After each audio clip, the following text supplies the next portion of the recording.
بلکہ ان کا ایک ایک شعر نوٹ کرتے جا رہے تھے. ایسا لگتا تھا کہ وہ ایک شعر کو اپنی روح اور آتما میں اتار لینا چاہتے ہیں. بگڑ رہا ہے ایک دم. معلوم کرنے پر پتہ چلا کہ یہ ہندی کے لوگ ہیں, اردو نہیں جانتے, لیکن اردو ادب سے بہت زیادہ ذوق رکھتے ہیں. اور آپ لوگ جانتے ہیں کہ شعر و ادب کی اہمیت اور اس کی معنویت نیز اس کی شکتی اور سندرتا کی سمجھ کسی خاص طبقے کے لیے مخصوص نہیں ہے. لٹریچر اور ساہتیہ سے لگاؤ ہر اچھے آدمی کا ہوتا ہے. یہاں تک کہ ہمارے پولیٹیشین بھی پولیٹکس کی تمام تر پیچیدگیوں کے باوجود بھی نہ صرف یہ کہ شعر و ادب سے دلچسپی رکھتے ہیں, بلکہ اچھے اشعار کو پڑھنا, انہیں یاد رکھنا اور اپنی گفتگو میں ان کا پریوگ کرنا بھی بہت اچھی طرح آتا ہے. میں ایک مثال پیش کرتا ہوں. پارلیمنٹ میں ڈیبیٹ چل رہی تھی اور ڈاکٹر منموہن سنگھ اسپیچ دے رہے تھے. انہوں نے اپنی اسپیچ کے دوران اٹل بہاری واجپئی صاحب کو مخاطب کرتے ہوئے غالب, جن کے اشعار کو اردو کا رامائن کہا جاتا ہے, یہ شعر پڑھا. ہم نے مانا کہ تغافل نہ کرو گے لیکن خاک ہو جائیں گے ہم تم کو خبر ہونے تک. اٹل بہاری واجپئی صاحب کا کمال دیکھیے کہ انہوں نے منموہن سنگھ کے شعر کے جواب میں نہ صرف یہ کہ غالب ہی کا شعر پڑھا, بلکہ اسی ردیف و قافیہ اور اسی میٹر کا شعر اپنایا.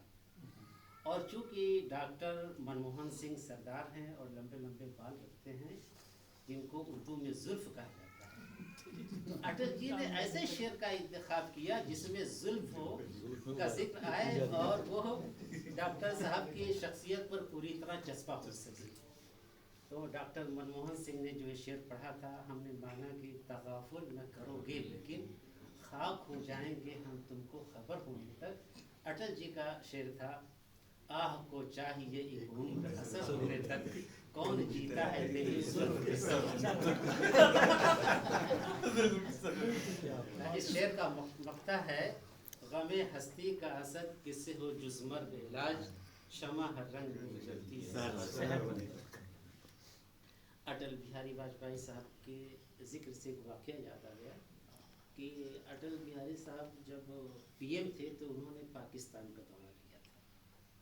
لاہور میں نواز شریف سے ملاقات ہوئی تھی اور پھر لاہور ڈکلیریشن ہوا تھا. میں ان کی یاترا کو ٹی وی پر دیکھ رہا تھا اور انہوں نے یہ یاترا بائی بس کی تھی. میں دیکھ رہا تھا کہ ایک بس کھیتوں, جنگلوں, بیابانوں کے بیچ چلی جا رہی ہے. اس میں کچھ اسادھارن نہ تھا, لیکن اس یاترا کو جو شخص ٹی وی پر نیریٹ کر رہا تھا, اس کے نیریشن میں ایسی جادو تھی, ایسی جادوگری تھی کہ رونگٹے کھڑے ہو جاتے تھے. اس کو منظر کشی کہتے ہیں.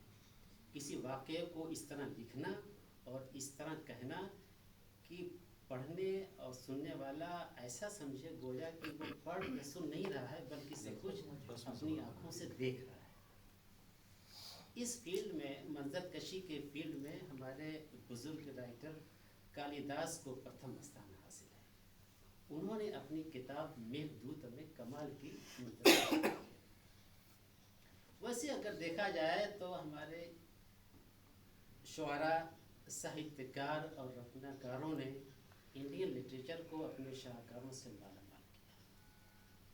چاہے وہ سب سے پرانی کتاب رگ وید ہو یا سب سے بڑی کتاب مہا بھارت ہو یا بھگوت گیتا ہو. میں یہ کہتا چلوں کہ بھگوت گیتا کوئی الگ سے کتاب نہیں ہے, بلکہ یہ مہا بھارت کا ایک حصہ ہے.